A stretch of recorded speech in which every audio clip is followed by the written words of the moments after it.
¿Qué quiero decir cuando dedicarse a la obra del Señor? Es estar todos los días en la iglesia, como en algunas iglesias que llenan tanto de actividades que te atoran. Y que si no vas te empiezan a señalar diciendo, no viniste, no te vi. No hablo de eso. El que lo quiera hacer que lo haga, y el que lo sienta que lo debe hacer que lo haga. Pero no hablo de eso. Cuando hablo de la obra del Señor, es en la vida diaria. Es en la diaria. Primero orar, primero prepararse, escuchar qué dice Dios, pero después es en las actividades que tenemos, trabajo, estudios o lo que sea, compartir la palabra, hacer saber de que Dios está con nosotros, a veces sin hablar siquiera, simplemente con nuestro actuar, nuestras decisiones, que vean que hay algo en nosotros. De eso se trata, porque si no, no marcamos la diferencia, somos igual que el resto. Somos iglesia, reino de luz, nuestra bandera, la cruz de Jesús. Somos iglesia, somos nación, la tumba vacía es nuestra canción. Somos iglesia, reino de luz, nuestra bandera, la cruz de Jesús. Somos iglesia, somos nación, la tumba vacía es nuestra canción. La tumba vacía es nuestra canción. Y tú estás sin gloria y honor, reinas en victoria, Señor. Para venir el día de hoy, obviamente hemos tenido que tomar una decisión. La primera y principal, levantarnos de la cama. Qué difícil decisión. Con el día frío que hace, nublado, da para dormir.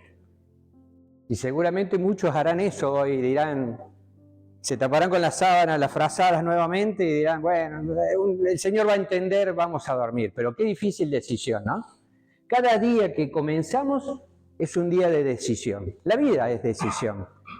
¿Qué hacemos? ¿Qué no hacemos? ¿Vamos? ¿No vamos? ¿Tomamos? ¿No tomamos? ¿Comemos? ¿No comemos?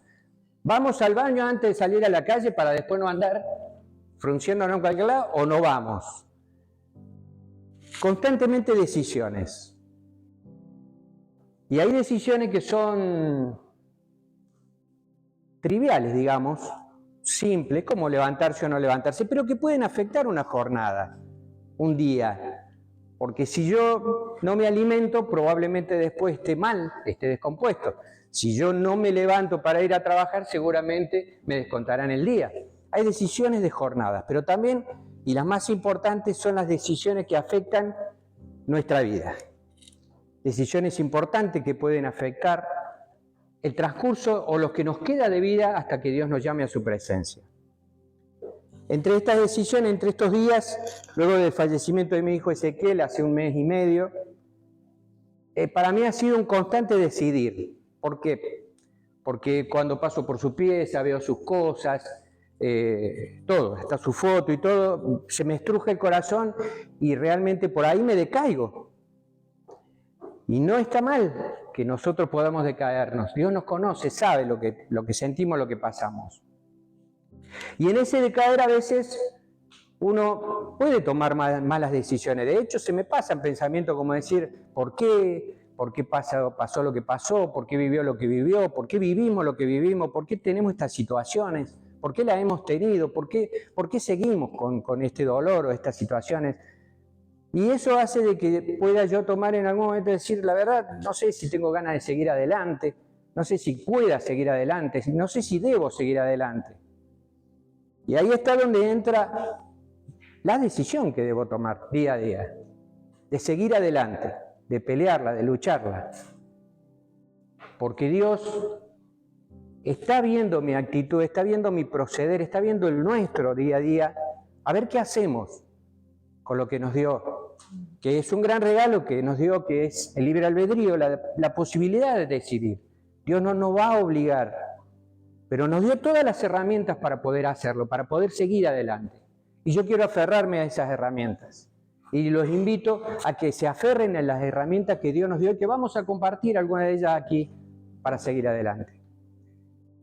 Pero cuando me han pasado esas cosas en estos días, yo automáticamente quiero preguntarme y los animo a preguntarse ante situaciones difíciles de decisión, ¿qué haría Jesús? ¿Qué haría Jesús en mi lugar? ¿Qué haría Jesús en el lugar de ustedes? ¿Qué haría Jesús? ¿Qué haría el Señor? Si estuviera en mis zapatos, ¿no? En mi lugar. En ese momento en que yo flaqueo, que estoy mal, que estoy triste o que tengo que tomar decisión.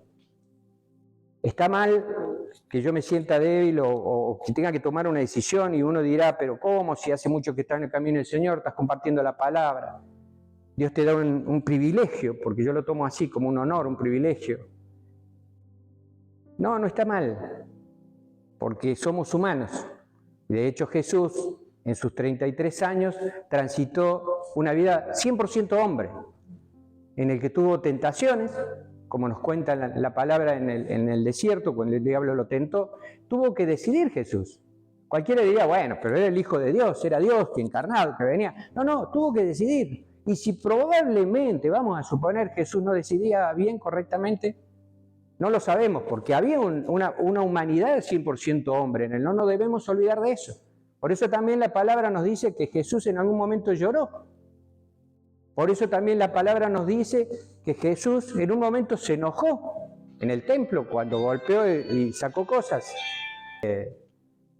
Jesús se manejó 100% hombre, tuvo hambre, tuvo sed, se cansó, se reunió, compartió. Tuvo que llamar la atención a sus discípulos. O sea, a ver, vino como hombre para darnos ejemplo como que nosotros como hombre, como mujer, podemos hacer las cosas que él hizo. Por supuesto que hay una gran diferencia entre Jesús y nosotros porque nosotros flaqueamos rápidamente y él no lo hacía. Tuvo dos momentos en la palabra que nos cuenta que Jesús no es que dudó, pero obviamente esa humanidad dijo, y si esta copa no pasa, cuando lo iban a crucificar en el monte Getsemaní, le dijo al Padre Señor, pero automáticamente dice, que se haga tu voluntad. ¿Qué es lo que nosotros debemos hacer? ¿Qué es lo que me ha pasado a mí en lo personal? De decir, está bien, tuvo que pasar, pasó, mi hijo se fue, y hay otras situaciones en la vida que empiezan a aparecer, que también nos están golpeando y haciendo una batalla dura. Pero es tu voluntad, Señor. Es lo que vos querés que nosotros sorteemos, vivamos. No sé los por qué, pero es tu voluntad, Señor. Eso es lo que Dios quiere de nosotros. También Jesús en algún momento se sintió débil cuando dijo, Señor, ¿por qué me has desamparado estando en la cruz? Después de haber vivido algo que creo que ninguno de nosotros podría vivir, seguramente. Pero fue también una fracción de segundo. Automáticamente el Señor elevó su mirada al cielo y dijo, consumado es. O sea, la misión estaba cumplida, su misión. O sea, Jesús también tuvo que decidir día a día sus acciones. Para entender por qué Jesús decidía lo que decidía y para entender qué haría Jesús en nuestro lugar, debemos conocerlo. Para eso están los evangelios, para eso está todo el Nuevo Testamento, para eso los apóstoles nos cuentan, para que nosotros aprendamos qué había hecho, qué hizo Jesús, qué había decidido. En la palabra aprendemos cómo vivió Jesús. Bueno, hay unos puntos que es importante tener en cuenta. ¿Qué vivió Jesús? ¿Para qué? ¿Cuál era su decisión diaria? Su decisión diaria, una de las decisiones era vivir para agradar a Dios. Él pudo decir, yo siempre hago lo que a Él le agrada. Esto está en Juan 8:29. ¿Quién es Él? El Señor, Dios. Yo hago lo que a Él le agrada. O sea, Jesús vivía para agradar al Padre. Nosotros debemos vivir para agradar al Señor. Tenemos que hacer que nuestras decisiones día a día, nuestras actividades, sean para agradar al Señor, no a los hombres. no a los hombres, no a nosotros mismos, sino a Dios. Por supuesto que va a haber cosas que nos agraden. Nos podemos comer un asadazo, podemos disfrutar de un paseo, podemos disfrutar de una reunión, por supuesto que sí. Pero todo tiene que ser para agradar al Señor sobre todas las cosas. Si hay algo que no nos conviene, mejor apartarse. Si sabemos que no lo va a agradar, apartarse. De eso se trata uno de los puntos. Otro de los puntos por lo que Jesús decidía lo que decidía era porque Jesús vivió para obedecer al Señor. Y de punta a punta en la Biblia, en la palabra de Dios, nos dice lo importante que es la obediencia para el cristiano. Es uno de los pilares que tiene que cumplir el cristiano para poder llegar a estar en la presencia de Dios el día de mañana y llegar a la meta, como decía Pablo. La obediencia, que fue lo que la Biblia nos cuenta desde el Antiguo Testamento hasta Apocalipsis, todas las veces, o básicamente muchas historias en el Antiguo Testamento, todas las veces que no solo el pueblo de Israel, que era muchas veces desobediente, sino personajes que cometían el error de no ser obediente al Señor, tipo Sansón, que cada vez que se alejaba del Señor y cometía o provocaba un pecado, el Señor se alejaba de él y Sansón perdía esa fuerza que dice que tenía, que no era de él, era de Dios.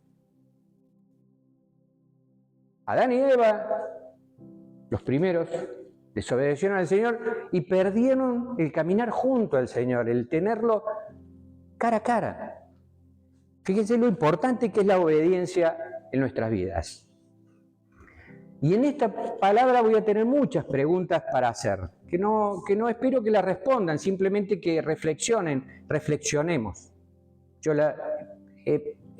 cada vez que la leía a lo que estaba preparando, pensaba, pucha, qué duro, ¿no? Me decía a mí mismo, y ahora se van a dar cuenta. Por ejemplo, una pregunta sería, ¿estamos sinceramente comprometidos a obedecer totalmente la voluntad de Dios en nuestras vidas? No hagan gesto, no hagan nada. Simplemente piensen, ¿estamos sinceramente comprometidos a obedecer la voluntad de Dios en nuestras vidas? Buena pregunta, ¿eh? Se las dejo para que ustedes mismos se respondan. Otro de los puntos por los que Jesús decidió vivir para Dios era que vivía para la obra del Señor. O sea, Él entregaba su vida para hacer la obra. Él descendió y fue hombre 100% para hacer la obra del Señor, que era anunciar el reino, que era traer palabras que nos llevaran al arrepentimiento, mostrarnos lo que era el pecado. Y por supuesto, la gran obra de Él fue entregarse a sí mismo para la expiación de nuestros pecados, para el perdón de nuestros pecados. Pero la obra del Señor estaba por sobre todo. Nosotros normalmente no le damos esa prioridad. Algunos dirán, sí, yo sí. Bueno, está bien. No vamos a entrar a discutir. Pero digo, lo que normalmente le damos prioridad es a nuestras actividades diarias. Nos abocamos a ellas y nos olvidamos directamente de la obra del Señor. ¿Qué quiero decir cuando dedicarse a la obra del Señor? Es estar todos los días en la iglesia, como en algunas iglesias que llenan tanto de actividades que te atoran. Y que si no vas te empiezan a señalar diciendo, no viniste, no te vi. No hablo de eso. El que lo quiera hacer que lo haga y el que lo sienta que lo debe hacer que lo haga. Pero no hablo de eso. Cuando hablo de la obra del Señor es en la vida diaria. Es en la diaria. Primero orar, primero prepararse, escuchar qué dice Dios, pero después es en las actividades que tenemos, trabajo, estudios o lo que sea, compartir la palabra, hacer saber de que Dios está con nosotros. A veces sin hablar siquiera, simplemente con nuestro actuar, nuestras decisiones. Que vean que hay algo en nosotros. De eso se trata, porque si no, no marcamos la diferencia. Somos igual que el resto. Abocarse a la obra del Señor es, por supuesto, ayudar a otros, estar atento. Eso es abocarse a la obra del Señor. Otro de los puntos es, Jesús sabía que Él iba a estar con Dios. ¿Nosotros sabemos que vamos a estar con Dios? O sea, no sabemos que vamos a estar con Dios, o no, dudamos. ¿Por qué dudamos? Porque sabemos que no hacemos la voluntad del Señor en muchas oportunidades, porque sabemos que las cosas que hacemos no son para agradar a Dios en muchas oportunidades, y porque no hacemos la obra del Señor en muchas oportunidades. Por ende, el pensamiento nuestro es, ¿será que el día de mañana estaré frente al Señor? Tiene lógica la duda, si nosotros mismos sabemos lo que damos, y si no damos, o damos en un porcentaje, y dudamos. Ahora, Jesús sabía que Él estaba dando el 100%, por ende Él sabía que cuando terminara su obra, Él volvía a la presencia del Padre. Jesús vivió para dar gloria a Dios. Jesús vivió para dar gloria a Dios. Él le daba gracias en todo momento al Señor. Le daba gracias por los alimentos, le daba la gloria por cuando multiplicó los peces y los panes, le daba la gloria cuando no permitió que una barca se hundiera. Él le daba la gloria al Señor. Muchas veces nosotros tenemos actividades o conseguimos cosas y nos vanagloriamos. Porque conseguí, porque hice, o porque otro me dio, y gracias al otro, y gracias a Juan, a Pedro, a Pablo, qué sé yo. Nos olvidamos que está bien que Juan, Pedro, Pablo nos hayan ayudado, que nosotros hayamos tenido la habilidad de hacer algo, pero sobre todo decirle gracias al Señor. O sea, Pablo me ayudó, me dio una mano, tengo trabajo, no sé, conseguí un auto, lo que sea. Gracias al Señor. Y a Pablo, por supuesto. Pero le daba la gloria a Dios por sobre todas las cosas. Y si yo consigo algo porque tengo la habilidad para conseguirlo, un logro, está bueno. Decir, sí, me esforcé, estudié, trabajé y acá estoy. Pero gracias al Señor. La gloria es de Dios, porque Él nos da todo para que podamos hacerlo. Si Jesús vivió para agradar a Dios, para obedecer a Dios, hacer el trabajo de Dios, regresar a Dios y glorificar a Dios, la pregunta sería, ¿cómo llevó Él a cabo esta obra? ¿Qué hizo? Bueno, la Biblia nos dice que para conseguir todo eso, Jesús hizo. Jesús iba haciendo el bien, Jesús estaba lleno de compasión, Jesús lloró con los que lloraban, Jesús oraba continuamente al Padre, Jesús conocía bien las Escrituras, Jesús vino para servir a Dios y a los demás, Jesús se humilló a sí mismo hasta el punto de la muerte, Jesús sanó enfermos, Jesús enseñaba en las sinagogas, Jesús enseñaba a multitudes, Jesús proclamaba el Evangelio, Jesús bendecía a los pecadores arrepentidos, Jesús ayudó a gente a interesarse en las más altas prioridades, o sea, Dios. Jesús se preocupaba por las necesidades de las personas, Jesús pasó a tiempo a solas con Dios, Jesús sabía cuándo hablar, Jesús sabía cuándo callar. Fíjense, ¿qué hizo Dios para conseguir todos esos puntos que dije al principio? Todo eso. ¿Y todo eso dónde está expresado? En los evangelios. Es la forma de conocer al Señor. Por supuesto que Jesús, cuando nosotros nos preguntamos, ¿qué haría Jesús en esta época? Por supuesto, hay cosas que Jesús nunca hizo. Por ejemplo, prender una computadora, porque no las había. Pero si yo me imagino, ¿qué haría Jesús en esta época prendiendo una computadora? Sé lo que no haría. Por ejemplo, entrar a lugares que no se corresponden a entrar. Que es una de las tantas cosas. ¿Qué es lo que no haría? Jesús no manejó un auto, pero si manejara un auto hoy, seguramente respetaría las normas de tránsito, cuidaría al prójimo y no haría maniobras o cosas que provocarían graves accidentes, como vemos diariamente en las noticias. Nos preguntamos entonces, ¿qué haría Jesús con relación a las decisiones, a las actividades diarias, a nuestras actividades diarias? ¿Qué haría Jesús? Las preguntas para entender un poco esto sería, ¿haría Jesús las siguientes cosas que voy a decir? ¿Haría Jesús, usaría palabras profanas? O sea, ¿insultaría? ¿Malas palabras? ¿Se molestaría egoístamente? ¿Diría una mentira?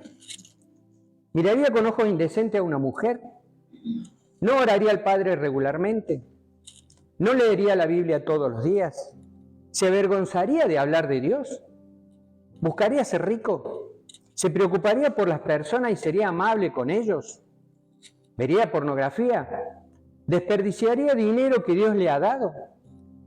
¿Pagaría impuestos y observaría los reglamentos civiles? ¿Tendría un trabajo que comprometa su fe con el pecado? ¿Caería en la homosexualidad? ¿Caería en las drogas? ¿Expresaría amor hacia aquellos que sienten necesidad? ¿Perdonaría a aquellos que pecan en contra de nosotros? Fíjense todo lo que nos tenemos para preguntar qué haría Jesús. ¿Qué haría Jesús? ¿Y nosotros? ¿Qué hay de nosotros cuando nos preguntamos qué haría Jesús? Y hemos visto todo esto, como el Señor ha tomado la mejor decisión, que fue conducirse como hombre, 100%, como ya dije, pero de una manera impecable. Dios no nos pide ser impecable, pero sí nos pide esforzarnos al máximo. Y Dios va a ver ese esfuerzo y lo va a entender y nos va a ayudar a salir adelante. ¿Qué haría Jesús en cada caso que voy a nombrar? ¿Qué haría usted? ¿Qué haríamos nosotros? ¿Qué haría yo? Fíjese la cantidad de preguntas. ¿Estamos siendo cuidadosos en hacer lo que Jesús haría o comprometemos nuestra fe y hacemos lo que nuestra carne, nuestro corazón y nuestro cuerpo busca? Es para pensarlo, ¿no? Y lo peor, ¿nos interesa en algo lo que haría Jesús? ¿Nos interesa lo que haría Jesús hoy? Porque está bien, es fácil preguntarse, ¿qué haría Jesús? Pero ¿nos interesa realmente? Queremos que se nos identifique con Jesús, pero tenemos muy poco o ningún interés en seguirlo en forma práctica. Queremos que se nos identifique como cristianos, queremos que todos vean que somos cristianos, pero en la práctica diaria de la vida, en nuestro obrar diario, ¿tenemos interés en aplicar qué haría Jesús? Y estos son los puntos que yo decía, ¿qué hay de nosotros cuando preguntamos qué haría Jesús? ¿Qué haríamos nosotros? Si Jesús no usaría un mal lenguaje, ¿usaremos nosotros?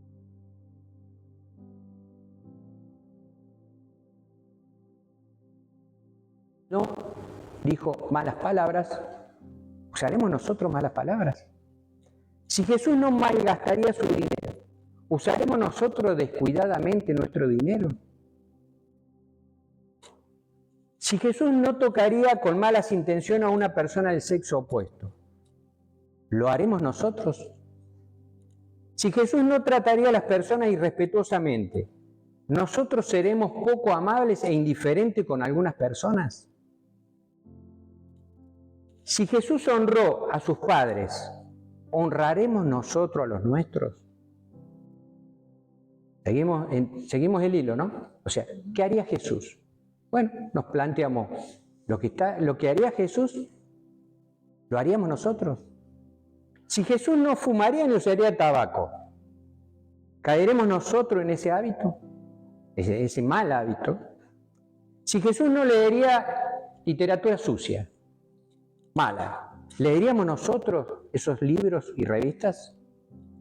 Si Jesús denunció la hipocresía religiosa en su tiempo, ¿denunciaríamos nosotros la hipocresía que existe en las iglesias que conocemos hoy? Si los pensamientos de Jesús fueran enteramente puros, ¿pensaremos nosotros en cosas impuras? Si Jesús tenía un deseo ardiente de amar y servir a Dios, ¿tendremos una pasión similar? Fíjense lo que implica la pregunta inicial. ¿Qué haría Jesús en mi lugar? Y todo lo que se deriva de esa pregunta. Toda la responsabilidad que tenemos. No son palabras fáciles. No son preguntas fáciles de responder. Porque no las planteamos naturalmente. Y me pasó a mí cuando me surgió esta palabra y sentí esa pregunta por la situación que yo estaba viviendo en ese momento. Después empezó a surgir un montón de cosas, de preguntas, y digo, wow, o sea, a ver, ¿qué haría Jesús? Casi te diría fácil, sí, Jesús haría tal cosa, pero ¿estoy dispuesto yo a hacerlo? Y lo que haga, ¿lo haré de corazón? Y lo que haga, lo haré siguiendo la voluntad del Señor. Y lo que haga, lo haré para agradar a Dios. Y lo que haga, lo haré para la gloria del Señor. Y ahí vuelve la pregunta. ¿Me interesa saber qué haría Jesús? Porque en algunos casos, hasta diría, se pondrían los pelitos de punta en la nuca porque decimos no es fácil. Por supuesto que no es fácil. Lo que hizo Jesús no fue fácil. Pero es posible. Es posible de hacerlo. De hecho, los apóstoles, luego que se va el Señor y quedan ellos, siguieron las huellas de Jesús como buenos discípulos. Y eso es lo que somos nosotros, discípulos. ¿Cometieron errores? Seguramente. Pero la palabra del Señor la promulgaron, la respetaron, la dieron a conocer, dieron ejemplos con sus vidas. Y si vamos a marcar los resultados finales de sus vidas, como que todos murieron de alguna manera mal, salvo el apóstol Juan, diríamos fracasaron. No fracasaron. Era un éxito total. Porque nosotros ponemos la mirada en esta vida. Para nosotros esta vida es lo importante, para muchos. Y nos aferramos con uñas y dientes a esta vida. Y nos olvidamos de la promesa del Señor. Nos olvidamos que la verdadera vida es la que viene después. Nos olvidamos que somos pasajeros. Y que en este trajinar, que puede ser mucho tiempo, en años, puede ser corto tiempo, pueden pasar un sinfín de cosas en nosotros, buenas y malas, pero que eso no implica que el día de mañana estemos frente al Señor y podamos disfrutar de su presencia. Lo que quiero decir es, volvamos a las decisiones. Es importante la decisión en cada momento que tomamos. Depende de nosotros, de nadie más. Podemos sí buscar algún consejo, podemos pedir colaboración. Yo lo hago con mi esposa, a veces nos preguntamos mutuamente qué hacemos en tal situación. Está correctísimo. Un líder, un amigo, un compañero, un hermano, a quien le tenga... Pero la decisión final es nuestra. Cuando hay muchos que dicen, no, porque aquel me indujo a tal cosa, me dijo tal otra y yo hice tal esto. Nos estamos lavando la mano como Poncio Pilato ante algo que lo decidimos nosotros. Porque si alguien viene y nos cuenta un chisme y yo después voy y cuento ese chisme y hasta le puedo agregar alguna cosita más para hacerlo más divertido, y se enteran de que yo conté ese chisme y me acusan y yo voy a decir, no, fue aquel el que me lo contó a mí, por eso yo lo dije. Pero, a ver, el otro lo contó, pero la decisión de divulgarlo fue mía. Fue mi boca la que se abrió. Por eso es tan importante las decisiones. Por eso es tan importante no perder el eje de que en este momento nosotros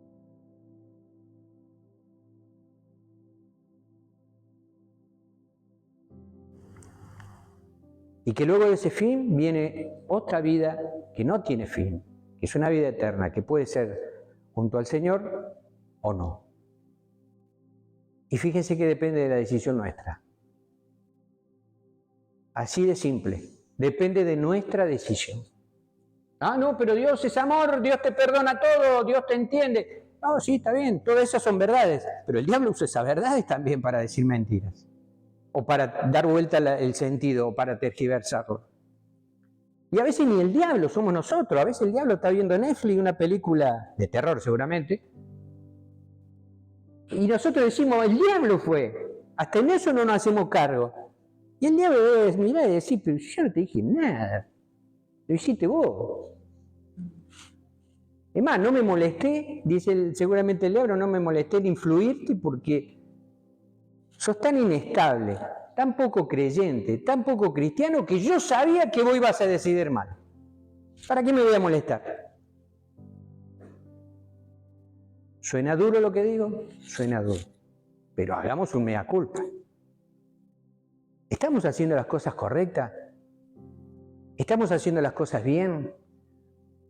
¿Por qué hay tantos exitistas que dicen avivamientos y miles de personas y qué sé yo? A ver, si hay miles de millones de personas en el mundo y la verdad, los convertidos son pocos. El evangelio se difunde poco para la cantidad de gente que hay en el mundo. No estamos haciendo las cosas bien. Algunos porque tienen en iglesias algunos miles de... bárbaro, porque Dios en la iglesia, porque el avivamiento, porque el mover, porque Dios está aquí. Pero ¿y los cientos de miles y millones que están fuera? ¿Estamos haciendo las cosas bien? ¿Realmente somos los cristianos que debiéramos ser? ¿Somos como fueron los apóstoles realmente? Si nos pusieran una espada en la panza, como a alguno de los apóstoles les pasó, o si nos pusieran en un calabozo, ¿cantaríamos como hizo Pablo, Pedro? O cuando los perseguían para matarlos, seguiríamos diciendo, yo creo en Cristo. Los primeros cristianos morían en los coliseos, siendo devorados por leones. Y seguían diciendo que eran cristianos. Morían ahí porque seguían afirmando que eran cristianos, no iban a renunciar de su fe. ¿Tomaríamos esa decisión nosotros?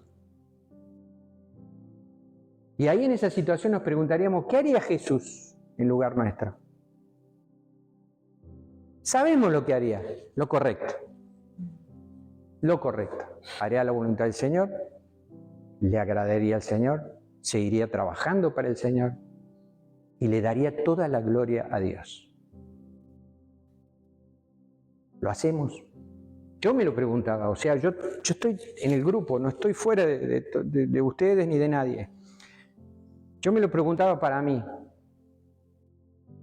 Y la verdad, me daba entre cierto temor, porque hay que tener cierto temor de Dios, porque no es que, es un padre bueno, y no hay problema con Dios. No, hay que tener cierto temor. ¿Y cuál es el temor? Y Dios no me va a venir a pegar como papá reprende a su hijo, pero se va a alejar de mí. Y eso puede traer consecuencias a mi familia, a mi futuro, a los futuros de los que me rodean, al futuro de los que me rodean. Eso me pasó también que por ahí una sensación de tristeza también, porque digo, no estoy poniendo lo que tengo que poner para ser el cristiano que debo ser. No estoy actuando como debo actuar. No tengo la fortaleza que tengo que tener. Y a veces malinterpretamos la Escritura porque dicen, todo lo puedo en Cristo que me fortalece. Está bien, se quedan con esa frase. Pero es una frase. Es una frase que si no la aplicamos vívidamente en nosotros y decimos, el Señor me dio fortaleza, yo puedo hacerlo. Y no pasa nada. No tiene resultados. Por eso después fracasamos, por eso después nos decaemos, por eso después sentimos que Dios no está, que no responde nuestras oraciones. Lógico. Si no le estamos dando nada al Señor. Sigo insistiendo en cada palabra que comparto que la relación personal de cada uno de nosotros con Dios es lo importante. Dios no está bien, está ahora acá, dice, donde hay 2 o 3 reunidos en su nombre, Dios está, su espíritu se mueve, es cierto. Pero a Dios no le importa este grupo, como grupo en sí. A Dios le importa cada individualidad. Porque nosotros no vamos a subir al cielo en grupo, vengan. Somos iglesia y acá está San Pedro, abrimos la puerta que pasamos y estamos frente a Dios. Y somos iglesia, sí. Bueno, bárbaro, vengan. No pasa por ahí, Dios nos va a recibir a cada uno de nosotros independientemente. Para que le rindamos cuenta, no nos olvidemos de eso. Vamos a tener que rendir cuenta de lo que hicimos, de lo que decidimos desde que nacimos hasta que Él nos llame a su presencia. Y creo que los que vivimos un poco más que otros tenemos una gracia de Dios, cierta gracia de Dios, porque no conozco los propósitos de por qué Dios hace que unos vivan poco y otros vivan mucho. No lo sé, pero sí tenemos algo que quizás el que se fue antes no tiene. La posibilidad de enmendar muchos errores, la posibilidad de corregir rumbos, la posibilidad de decidir lo mejor. Nos da la posibilidad el Señor. Y no es porque seamos malos o más malos que lo que se fueron antes. Hay propósitos distintos, situaciones distintas. Pero por eso le debemos dar gracias a Dios cada día. Yo lo hago. Gracias, Señor, por este día. Gracias, Señor, por una oportunidad más que me das para corregir mis errores. Porque es una oportunidad. No puedo evitar decirle eso todos los días al Señor. No lo puedo evitar porque es eso. Es importante preguntarse entonces ante cada situación, ¿qué haría Jesús en mi lugar? Pero si no lo conocemos al Señor, difícilmente podamos saber qué haría. Y una vez que empezamos a leer la palabra, a conocerla, también congregarnos, confraternizar, escuchar, empezamos a conocer ese Jesús que se pararía al lado tuyo y te diría, yo haría esto. Te lo diría en cordobés, yo haría esto, negrito. Yo haría esto, o negrita. Pero hacelo vos. ¿Qué harías vos? ¿Qué harías vos? Vamos a ponernos sobre nuestros pies.